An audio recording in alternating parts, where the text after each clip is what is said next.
जय हिंद मित्रों, मैं संतोष यादव आप सभी को YouTube चैनल पर हार्दिक स्वागत, हार्दिक अभिनंदन करता हूं। आइए आज मैं एनटीपीसी के लिए टॉप प्रश्न साइंस और जीके का लेकर के आया हूं। और ये सामान्य विज्ञान का जो प्रश्न है, इसमें आपका केवल एनटीपीसी और ग्रुप डी के लिए ही नहीं बल्कि ऑल कॉम्पिटिटिव एग्जाम के लिए मस्ट इम्पोर्टेंट ये वीडियो होने वाला है। और इसमें जो भी प्रश्न है आपका बार बार पूछे जाने वाले प्रश्न है, ठीक है। तो आइए हम लोग इस तरह के प्रश्नों को जानने का प्रयास करते हैं। यदि आप मेरे चैनल पर पहली बार विजिट किए हैं तो चैनल को सब्सक्राइब कीजिए और वीडियो को लाइक एंड शेयर कर दीजिए, ठीक है। तो आइए सामान्य विज्ञान का प्रश्न हम लोग मॉक टेस्ट के माध्यम से करते हैं। और मॉक टेस्ट जो है यहाँ पर 45 प्रश्न को कराया जाएगा, जिसमें आप 45 प्रश्न का आंसर आप साथ साथ करते चलिएगा और अंत में आप कमेंट बॉक्स में बताइएगा कि आपको 45 में से कितने प्रश्न का आंसर सही हो पाया, ठीक है। तो आइए प्रश्न संख्या 1 को हम लोग देखते हैं। प्रश्न संख्या 1 है आपका, स्पष्ट दृष्टि की न्यूनतम दूरी कितनी होती है, बताइए। स्पष्ट दृष्टि की न्यूनतम दूरी कितनी होती है, बताइए प्यारे मित्रों। इसका आंसर क्या होगा, बताइए। आंसर आपका क्या होगा, 25 सेंटीमीटर होगा या 20 सेंटीमीटर होगा या 100 सेंटीमीटर होगा या इनमें से कोई नहीं होगा, बताइए। ये ऑल कॉम्पिटिटिव एग्जाम के लिए आपका मोस्ट इंपोर्टेंट है, बताइए इसका आंसर क्या होगा। चलिए इसका आंसर हम बता दें, यहाँ पर आपका 25 सेंटीमीटर राइट आंसर होगा, याद रखिएगा। चलिए नेक्स्ट क्वेश्चन को देखते हैं। नेक्स्ट क्वेश्चन नंबर 2 ये रहा आपका स्क्रीन पे। शानदार क्वेश्चन माय डियर स्टूडेंट। चलिए इस प्रश्न का आंसर करने का प्रयास हम लोग करते हैं। यहाँ पर प्रश्न देखिए क्या कह रहा है। प्रश्न कहता है कि मानव में गुणसूत्रों की संख्या कितनी होती है, बताइए। मानव में गुणसूत्रों की संख्या कितनी होती है, तो याद रखिएगा आपका जोड़ी में पूछेगा तो यहाँ पर 23 जोड़ी होगा, ठीक है। 23 जोड़ी गुणसूत्र जो है मनुष्य में पाया जाता है, लेकिन जोड़ी में पूछेगा तब। यहाँ पर आपका संख्या पूछा जा रहा है तो गुणसूत्रों की संख्या आप याद रखिएगा आपका कितना होगा, 26 होगा, ठीक है। चलिए आपका राइट आंसर ऑप्शन यहाँ पर सी कर लीजिएगा, डी आपका नीचे वाला है, ठीक है। यानी कि सी ऑप्शन नंबर 3 आपका राइट होगा, ठीक है। चलिए नेक्स्ट क्वेश्चनों को देखते हैं हम लोग। क्वेश्चन नंबर 3 ये रहा स्क्रीन पे। Important question my dear student. चलिए इसको थोड़ा सा सॉर्ट आउट करते हैं, इसके बाद हम लोग आंसर जानने का प्रयास करते हैं। यहाँ पर देखिए प्रश्न है आपका 3।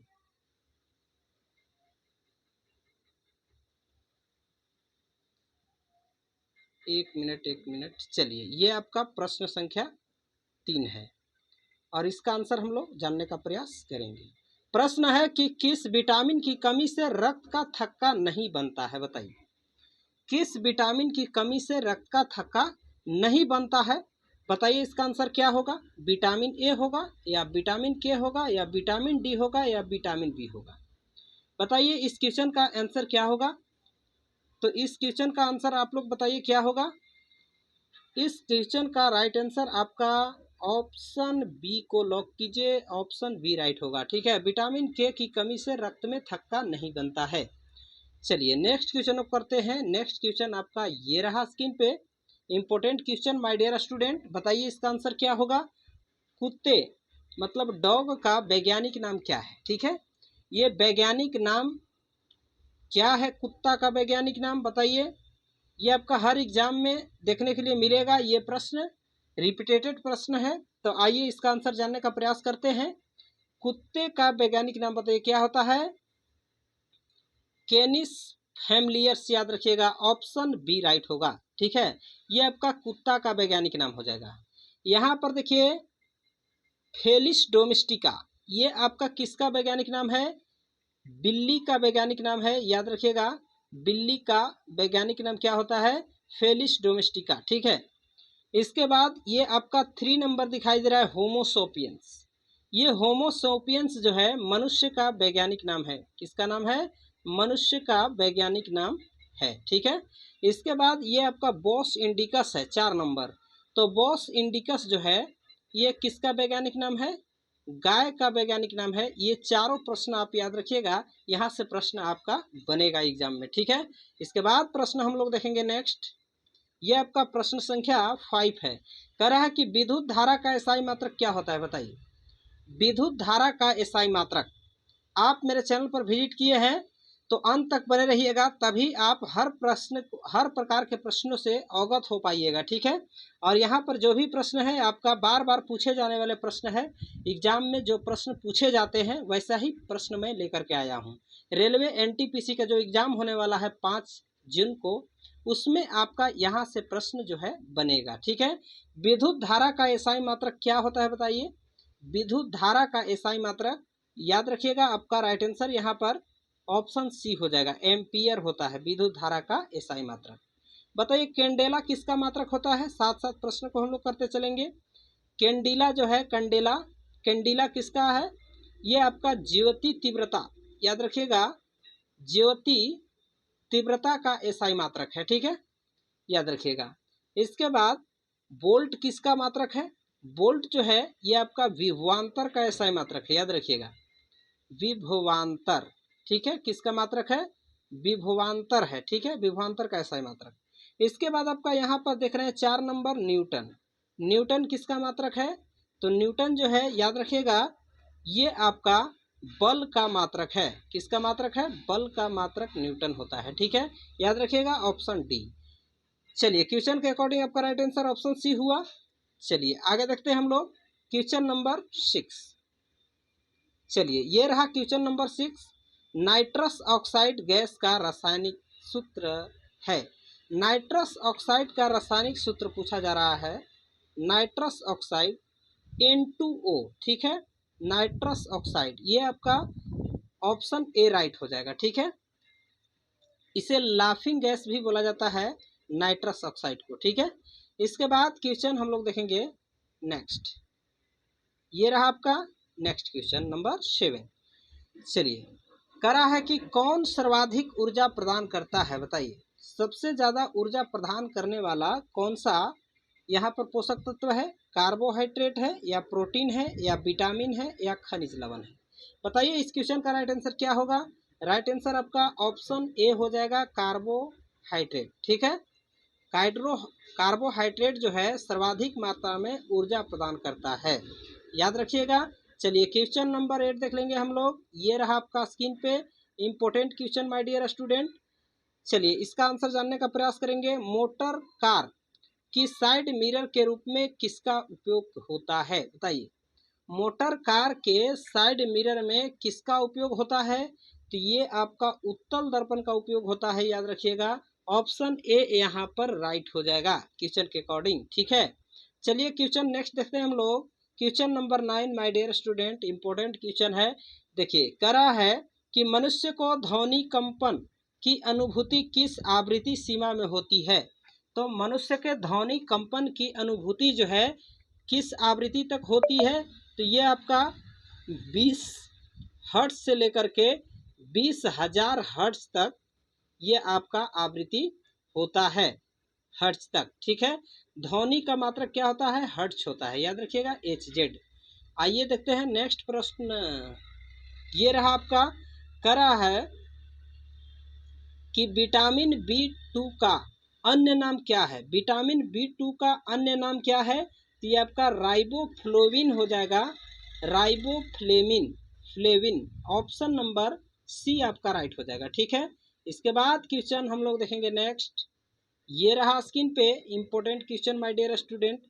चलिए अभी तक आप मेरे चैनल को सब्सक्राइब नहीं किए हैं तो चैनल को सब्सक्राइब कर लीजिए और वीडियो को लाइक एंड शेयर कर दीजिए, ठीक है, ताकि मैं आप लोगों के लिए हर प्रकार का वीडियो बनाऊं, अपलोड करूं और उसका नोटिफिकेशन आप तक सबसे पहले पहुंच जाए। चलिए इसी तरह का यूजफुल वीडियो मैं आप लोगों के लिए लेकर के आता रहता हूं, इसलिए आप चैनल को सब्सक्राइब कीजिए और यहाँ पर बने रहिएगा अंत तक, ठीक है। मनुष्य के शरीर में पित्त कहाँ उत्पन्न होता है, बताइए मनुष्य के शरीर में पित्त कहाँ पर उत्पन्न होता है, तो पित्त जो है ये आपका यकृत में उत्पन्न होता है, याद रखिएगा ऑप्शन बी राइट होगा। चलिए क्वेश्चन नेक्स्ट देखेंगे हम लोग 12 नंबर, कहता है कि न्यूटन के किस नियम को गैलीलियो का नियम भी कहते हैं, बताइए न्यूटन के किस नियम को गैलीलियो के नियम भी कहते हैं, तो यहाँ पर इस क्वेश्चन का राइट आंसर आपका न्यूटन की गति का प्रथम नियम को कहते हैं, याद रखिएगा ऑप्शन ए राइट हो जाएगा, ठीक है। इसके बाद क्वेश्चन नेक्स्ट देखेंगे हम लोग, ये रहा क्वेश्चन नंबर 13, सिनेबार किसका खनिज है, सिनेबार जो है किसका खनिज है? जस्ता का है या तांबा का है या सोना का है या पारा का है?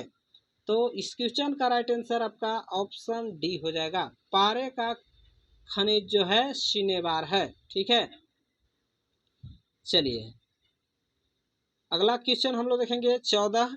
इंसुलिन का आविष्कार किसने किया? बताइए, इंसुलिन का आविष्कार किसने किया? तो इंसुलिन का आविष्कार जो है आपका एम्फ जी वेंटिंग ने किया। ऑप्शन ए राइट होगा। चलिए नेक्स्ट प्रश्नों को जानने का प्रयास करते हैं। क्वेश्चन नंबर आपका ये रहा 15। फूलों के अध्ययन को कहते हैं, बताइए क्या कहते हैं? फूलों के अध्ययन को क्या कहते हैं? एंथोलॉजी कहते हैं या एग्रोएस्ट्रोलॉजी कहते हैं या फिनोलॉजी कहते हैं या आपका एक और है फिनोलॉजी। फिनोलॉजी आपका क्या हो गया यहाँ पर? एक है पेलिनोलॉजी। तो इस क्वेश्चन का जो राइट आंसर होगा आपको बताते चले, यहाँ पर फूलों का अध्ययन जो है एंथोलॉजी में किया जाता है, यानी कि ऑप्शन ए यहाँ पर आपका राइट हो जाएगा। ठीक है, क्वेश्चन नेक्स्ट देखेंगे। यह रहा क्वेश्चन नंबर 16। इंपॉर्टेंट क्वेश्चन है। कह रहा है कि दूध का दही में जमने का क्या कारण है? बताइए, दूध को दही में जमने का क्या कारण है? तो ये आपका लैक्टोबैसिलस नामक जीवाणु पाया जाता है, वही दूध को दही में परिवर्तित कर देता है। ऑप्शन सी राइट हो जाएगा। क्वेश्चन नेक्स्ट ये रहा आपका स्क्रीन पे। कह रहा है कि कोशिका की आत्मघाती की थैली किसे कहा जाता है? बताइए, ये कई बार आपका रेलवे ग्रुप डी एनटीपीसी में ये आपका प्रश्न पूछा गया है। ठीक है, तो ऐसे प्रश्नों को हम यहाँ पर करा रहे हैं। देखिए इसका आंसर क्या होगा। कोशिका की आत्मघाती थैली किसे कहा जाता है? लाइसोसोम, याद रखिएगा। ऑप्शन ए राइट होगा। क्वेश्चन नेक्स्ट ये देखिए क्वेश्चन नंबर आपका 8 है। कह रहा है कि कौन सी गैस ग्लोबल वार्मिंग के लिए उत्तरदायी है? तो ग्लोबल वार्मिंग के लिए आपका कौन सा गैस उत्तरदायी है? कार्बन डाइऑक्साइड और मीथेन। ऑप्शन डी याद रखिएगा राइट होगा। ठीक है, चलिए एक प्रश्न आप लोगों के लिए मैं रखा हूं, लास्ट में उसका आंसर आप लोग दीजिएगा और अंत तक बने रहिएगा। ठीक है, यहाँ पर प्रश्न है कि सेक्स हार्मोन स्रावित होता है। बताइए, सेक्स हार्मोन जो है किसके द्वारा स्रावित होता है? तो ये आपका पीयूष ग्रंथि द्वारा होता है या एड्रीनल ग्रंथि द्वारा होता है या थायराइड ग्रंथि द्वारा होता है या पैराथायराइड ग्रंथि द्वारा होता है? तो सेक्स हार्मोन एड्रीनल ग्रंथि द्वारा स्रावित होता है। ऑप्शन बी राइट होगा। क्वेश्चन नेक्स्ट देखेंगे हम लोग 20 नंबर। कहता है कि किस विटामिन में कोबाल्ट होता है? बताइए, किस विटामिन में कोबाल्ट होता है? तो ये आपका विटामिन B12 में कोबाल्ट पाया जाता है, याद रखिएगा। ऑप्शन यहाँ पर B12 राइट होगा।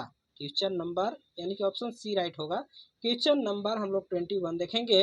किसमें प्रचुर मात्रा में प्रोटीन होता है? बताइए, किसमें प्रचुर मात्रा में प्रोटीन होती है?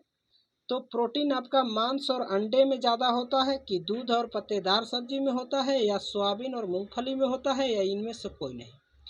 तो यहाँ पर राइट आंसर आपका ऑप्शन सी हो जाएगा। सोयाबीन और मूंगफली में प्रचुर मात्रा में प्रोटीन जो है पाया जाता है। ठीक है, याद रखिएगा ऑप्शन सी राइट होगा। क्वेश्चन 22 देखेंगे। कौन टमाटर के लाल रंग के लिए उत्तरदायी है? तो टमाटर के लाल रंग जो है ये आपका किसके कारण होता है? कैरोटीन के कारण या एंथोसाइनिन के कारण या लाइकोपिन के कारण या इनमें से कोई नहीं? तो यहाँ पर राइट आंसर आपका क्या होगा? लाइकोपिन होगा। ऑप्शन सी राइट हो जाएगा। ठीक है, इसके बाद क्वेश्चन 23 देखेंगे। कह रहा है कि मनुष्य की त्वचा सबसे मोटी होती है। तो मनुष्य की त्वचा सबसे मोटी जो होती है तो किसके कारण होती है? आपका हथेली पर या तलवे पर या धड़ पर या सिर पर? बताइए, तो तलवे पर का जो त्वचा होता है ये मनुष्य का सबसे मोटी त्वचा होता है। ठीक है, याद रखिएगा ऑप्शन बी आपका यहाँ पर राइट होगा। क्वेश्चन नेक्स्ट देखेंगे हम लोग। ये आपका 20 है। कैप्सूल का आवरण बना होता है। बताइए, किसका बना होता है? प्रोटीन का या अंडे के छिलका का या सेलुलोज का या स्टार्च का? तो यहाँ पर हम लोग पढ़ रहे थे कि कैप्सूल का आवरण किसका बना होता है। ठीक है, तो कैप्सूल का आवरण जो है स्टार्च का बना होता है, याद रखिएगा ऑप्शन डी राइट होगा। क्वेश्चन नेक्स्ट देखेंगे हम लोग। ये रहा आपका स्क्रीन पे, शहद का प्रमुख घटक है, बताइए शहद का प्रमुख घटक कौन सा है? ग्लूकोज है या सुक्रोज है या माल्टोज है या फ्रुक्टोज है? तो इस क्वेश्चन का राइट आंसर आपका ऑप्शन डी हो जाएगा, फ्रुक्टोज। ठीक है, फ्रुक्टोज ऑप्शन डी राइट होगा। ठीक है, क्वेश्चन 26 देखेंगे। मनुष्य में मेरुदंड में कितनी जोड़ी तंत्रिका निकलती है? मनुष्य में मेरुदंड में कितनी जोड़ी तंत्रिका निकलती है? याद रखिएगा, जोड़ी में पूछेगा तो आपका यहाँ पर 31 हो जाएगा, ऑप्शन सी राइट होगा। ठीक है, यदि संख्या में पूछता तो आपका यहाँ पर 62 होता। ठीक है, 31 दूना 62 हो जाता। ठीक है, क्वेश्चन नंबर 27 देखेंगे। पेंडुलम घड़ी किस ऋतु में अक्सर तेज चलती है? बताइए पेंडुलम घड़ी जो है आपका किस ऋतु में सबसे तेज चलता है? गर्मी में या शीत ऋतु में या बसंत ऋतु में या वर्षा ऋतु में? तो राइट आंसर आपका ऑप्शन बी हो जाएगा, यहाँ पर शीत ऋतु में सबसे तेज जो है घड़ी पेंडुलम घड़ी चलता है। ठीक है, इसके बाद क्वेश्चन नंबर 28 देखिए, इंपॉर्टेंट क्वेश्चन है। कह रहा है कि गेहूं का खाए जाने वाला भाग है, बताइए गेहूं का खाए जाने वाला भाग कौन सा है? फल भीति है या भूर्णपोष है या केवल बीज है या पूरा फल है? तो राइट आंसर ऑप्शन बी हो जाएगा आपका, यहाँ पर भूर्णपोष जो है गेहूं का खाने वाला भाग होता है। क्वेश्चन नेक्स्ट देखेंगे हम लोग। ये रहा आपका क्वेश्चन, कह रहा है कि डॉपलर प्रभाव संबंधित है, मतलब डॉपलर प्रभाव जो है किससे संबंधित है? ध्वनि से, जनसंख्या से, मनोविज्ञान से या मुद्रण प्रचलन से? तो यहाँ पर जो राइट आंसर होगा ऑप्शन ए हो जाएगा, ध्वनि से संबंधित है डॉपलर प्रभाव। ठीक है, क्वेश्चन नंबर 30 देखेंगे हम लोग। सनशाइन विटामिन है, मतलब निम्न में से सनशाइन विटामिन कौन सा है? विटामिन बी है या सी है या ए है या डी है? तो राइट आंसर ऑप्शन डी हो जाएगा, ऑप्शन सी हो जाएगा, मतलब विटामिन डी जो है इसे सनशाइन विटामिन कहा जाता है। क्वेश्चन नेक्स्ट हम लोग देखेंगे 31, कहता है कि मनुष्य के दांत कितने प्रकार का होता है? बताइए तो मनुष्य का दांत जो है ये आपका 4 प्रकार का होता है। कौन कौन होता है? तो याद रखिएगा, कृंतक होता है। कौन सा होता है? पहला कृंतक, दूसरा रदनक, रदनक, ठीक है, और तीसरा आपका अग्रच्वर्णक, अग्रच्वर्णक, ठीक है, अग्रच्वर्णक, और चौथा नंबर में होता है आपका च्वर्णक। च्वर्णक कौन सा होता है? च्वर्णक। यही 4 प्रकार का दांत होता है, कृंतक, रदनक, अग्रच्वर्णक और च्वर्णक। ठीक है, याद रखिएगा। चलिए नेक्स्ट प्रश्न को देखते हैं। क्वेश्चन नंबर 32, मानव शरीर की सबसे बड़ी कोशिका का नाम बताइए। मानव शरीर की सबसे बड़ी कोशिका पूछेगा तो याद रखिएगा आपका तंत्रिका कोशिका हो जाएगा, ऑप्शन बी राइट होगा। यही पूछता कि मानव शरीर की सबसे बड़ी ग्रंथि कौन सा है, तो ये आपका कौन सा हो जाता है? यकृत हो जाता है। ठीक है, एक और यहाँ से प्रश्न बनेगा कि मानव शरीर की सबसे अंतःस्रावी ग्रंथि कौन सा है? तो अंतःस्रावी ग्रंथि जो है एड्रिनल ग्रंथि है, याद रखिएगा। चलिए नेक्स्ट प्रश्न को देखते हैं हम लोग। नेक्स्ट प्रश्न आपका 33 ये रहा, इंसुलिन उत्पादित होता है कहाँ से होता है? पीयूष ग्रंथि द्वारा या पित्ताशय द्वारा या आंत द्वारा या अग्नाशय द्वारा? तो इंसुलिन उत्पादित कहाँ से होता है आपका? याद रखिएगा अग्नाशय द्वारा होता है, यानी कि ऑप्शन डी राइट होगा। क्वेश्चन नेक्स्ट देखेंगे। ये रहा आपका 34, कह रहा है कि गुर्दे की कार्यात्मक इकाई है। गुर्दे की कार्यात्मक इकाई क्या है? एक्सॉन है या न्यूरॉन है या नेफ्रॉन है या धमनी है? तो गुर्दे की कार्यात्मक इकाई नेफ्रॉन हो जाएगा, ऑप्शन सी राइट होगा। ठीक है, इसके बाद क्वेश्चन 35 देखेंगे, important question my dear student. कह रहा है कि वृद्धिकर हार्मोन बनाया जाता है, किसके द्वारा बनाया जाता है वृद्धिकर हार्मोन? पीयूष ग्रंथि द्वारा या हड्डियों द्वारा या थायराइड ग्रंथि द्वारा या पैराथायराइड द्वारा? तो यहाँ पर इस क्वेश्चन का राइट आंसर क्या होगा बताइए? इस क्वेश्चन का राइट आंसर आपका थायराइड ग्रंथि हो जाएगा, ऑप्शन सी राइट होगा। क्वेश्चन नेक्स्ट देखेंगे हम लोग। ये रहा आपका 36 आपका इम्पोर्टेंट क्वेश्चन है। WBC का मुख्य कार्य क्या है? बताइए WBC का मुख्य कार्य क्या है? तो इस क्वेश्चन का राइट आंसर क्या होगा बताइए? ऑप्शन सी राइट होगा, रोग प्रतिरोध क्षमता बढ़ाना। इसका काम है रोग प्रतिरोध क्षमता बढ़ाना। चलिए नेक्स्ट क्वेश्चन को देखते हैं। ये रहा आपका प्रश्न संख्या 37। डेंगू बुखार में मानव शरीर में किसकी कमी हो जाती है? डेंगू बुखार यदि किसी व्यक्ति को हो जाता है तो उस समय किसकी कमी हो जाती है? प्लेटलेट्स की, हीमोग्लोबिन की, शर्करा की या जल की? तो यहाँ पर जो है डेंगू बुखार जिस व्यक्ति को होता है उसका प्लेटलेट्स की कमी हो जाती है, यानी कि ऑप्शन ए राइट हो जाएगा। ठीक है, इसके बाद क्वेश्चन नंबर हम लोग 38 देखेंगे। वायुमंडल में ओजोन परत की मोटाई नापने की इकाई है। वायुमंडल में ओजोन परत की मोटाई नापने की इकाई क्या है? तो यहाँ पर नॉट है या डॉप्सन है या प्वाज है या मैक्सवेल है? तो राइट आंसर आपका डॉप्सन हो जाएगा, ऑप्शन बी याद रखिएगा। क्वेश्चन नेक्स्ट देखेंगे हम लोग। ये रहा आपका 39। संसार में सबसे तेज बढ़ने वाला पौधा है। संसार में सबसे तेज कौन सा पौधा बढ़ता है? आपका बांस बढ़ता है, याद रखिएगा। ऑप्शन बी राइट ए राइट होगा। बांस को इंग्लिश में बम्बू बोला जाता है। कैसे बोला जाता है? बम्बू। ठीक है, बम्बू मतलब बांस होता है, याद रखिएगा। चलिए नेक्स्ट क्वेश्चन को देखते हैं। नेक्स्ट प्रश्न संख्या 40 ये रहा आपका। कह रहा है कि HIV क्या है बताइए? रोग लक्षणों का मिश्रण है या परिवर्धक सूचकांक है या विषाणु रोग है या आपका प्रति विषाणु है? तो यहाँ पर जो राइट आंसर होगा आपका कौन सा हो जाएगा? Option C. HIV क्या है? एक विषाणु रोग है, याद रखिएगा, ऑप्शन सी होगा। प्रश्न संख्या 41 देखेंगे हम लोग। इम्पोर्टेंट क्वेश्चन है। कह रहा है कि किसकी उपस्थिति के कारण गिरगिट रंग बदलता है बताइए?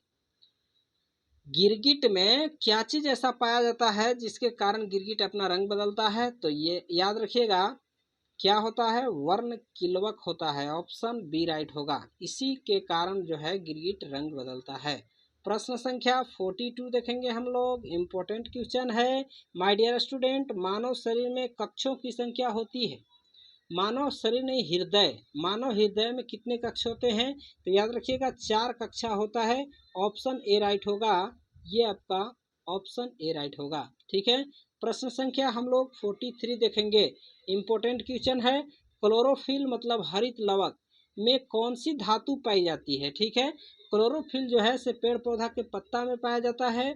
और क्लोरोफिल में कौन सा धातु पाया जाता है? तो याद रखिएगा आपका कोबाल्ट नहीं होगा, जस्ता भी नहीं होगा, लोहा भी नहीं होगा, यहाँ पर मैग्नीशियम राइट आंसर होगा। मैग्नीशियम तत्व पाया जाता है, ऑप्शन बी राइट होगा। प्रश्न संख्या 44 देख लीजिए। इंपॉर्टेंट क्वेश्चन है। दूध का सफेद रंग किसके कारण होता है? तो दूध का सफेद रंग जो है आपका केसिन के कारण, याद रखिएगा, ऑप्शन डी राइट होगा। और दूध में हल्के पीलापन किसके कारण होता है? तो ये आपका कैरोटीन के कारण होता है, दूध का पीलापन रंग। ठीक है, पीलापन दूध में किसके कारण होता है? कैरोटीन के कारण होता है। ठीक है, चलिए नेक्स्ट प्रश्न को देखते हैं। प्रश्न संख्या 45 ये रहा स्क्रीन पे। कह रहा है कि किस जीव में रक्त नहीं होता है किंतु वो सांस लेता है? तो यहाँ पर किसमें आपका रक्त नहीं होता है किंतु सांस लेता है? तो वो है आपका हाइड्रा, याद रखिएगा, ऑप्शन ए राइट होगा। ठीक है, एक प्रश्न आपके लिए जो मैंने वादा किया था, यह प्रश्न आपके सामने है। इसका आंसर आप कमेंट बॉक्स में दीजिए, इसका आंसर क्या होगा। ठीक है, पदार्थ की चौथी अवस्था कौन सी है बताइए? पदार्थ की चौथी अवस्था कौन सी है? निम्न ऑप्शन में से आप बताइएगा। इसका आंसर कमेंट बॉक्स में देना है। ठीक है, कहाँ देना है? कमेंट बॉक्स में। मिलते हैं नेक्स्ट वीडियो में, तब तक के लिए थैंक्स।